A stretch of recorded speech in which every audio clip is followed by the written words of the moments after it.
Merci Madame la Présidente, Monsieur le Premier ministre, Monsieur le Ministre, Madame la Ministre, Monsieur le Président de la Commission des Finances, mes chers collègues. Pascal disait « La vérité est rarement aimable ».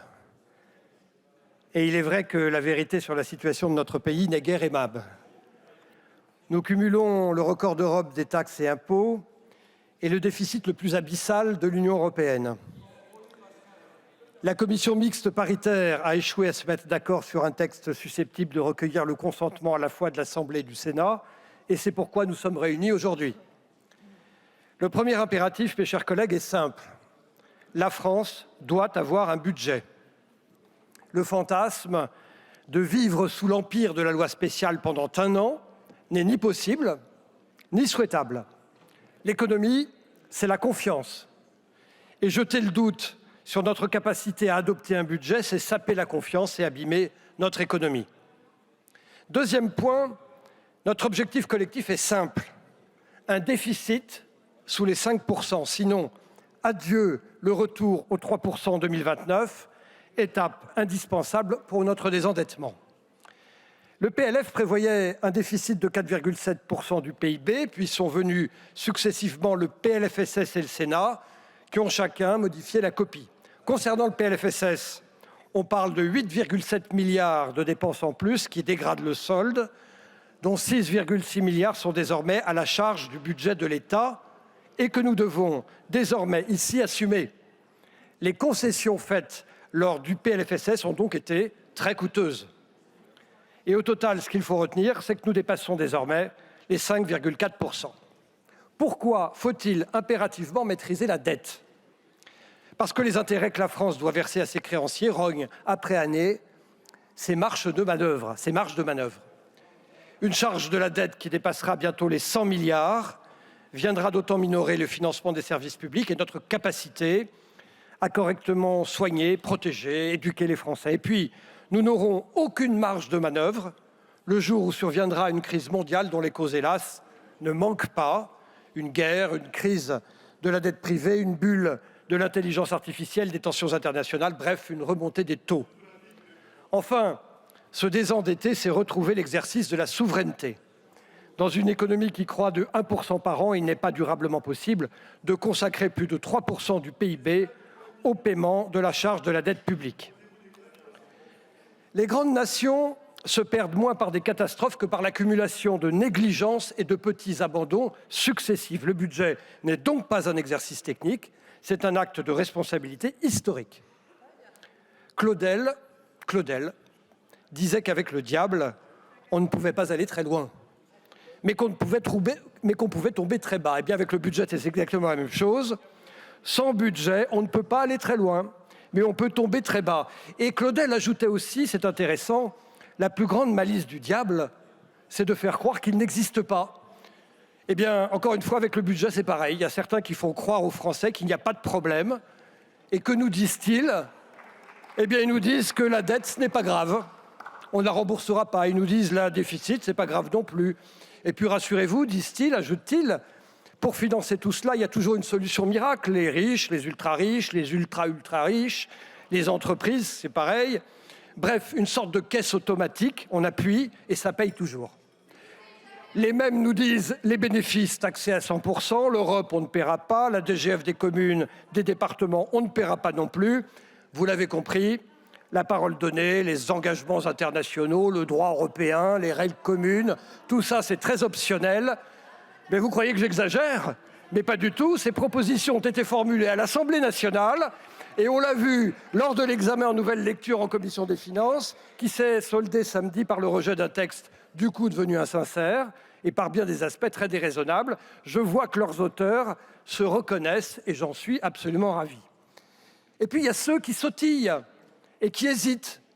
Et je vous recommande, mes chers collègues, l'excellent ouvrage de notre collègue et ancien président de la République, François Hollande, consacré à l'histoire des idées de la gauche. Le président Hollande cite Paul Brousse.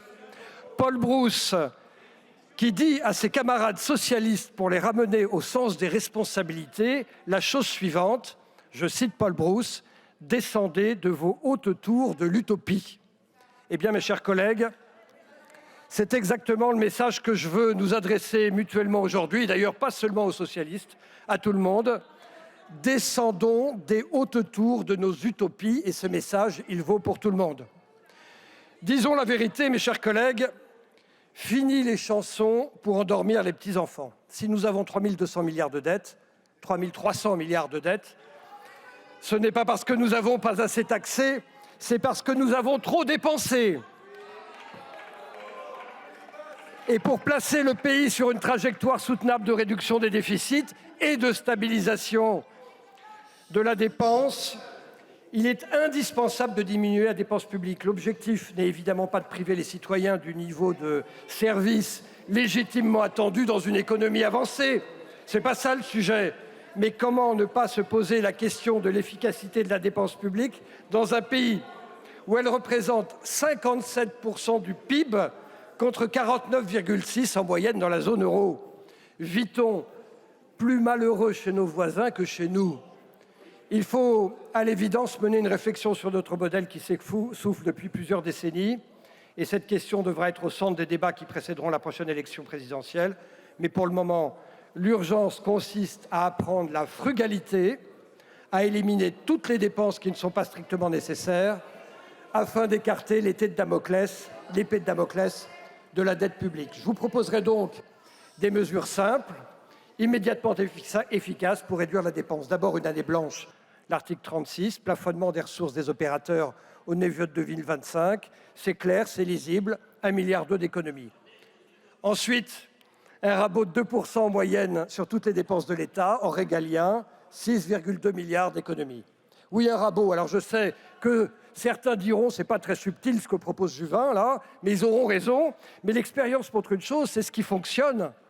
Et j'ai longtemps cru, voyez-vous, qu'il fallait d'abord mener des réformes de structure pour faire des économies. En réalité, je me suis trompé. Ce sont les contraintes budgétaires qui forcent les structures à se réformer. Le rabot, outre ses vertus évidentes de rendement, permet la réforme de structure. Alors certains ont oublié que l'argent public n'appartenait pas à l'État, mais aux Français qui l'ont gagné et à qui on le prend. Je vous proposerai donc des amendements pour revenir sur la hausse de l'impôt sur le revenu. Certains ont oublié que les entreprises n'étaient pas des vaches à lait que l'on pouvait traire à l'envi. Arrêtons de voter des taxes et des impôts sans jamais se préoccuper de leurs effets sur l'économie réelle.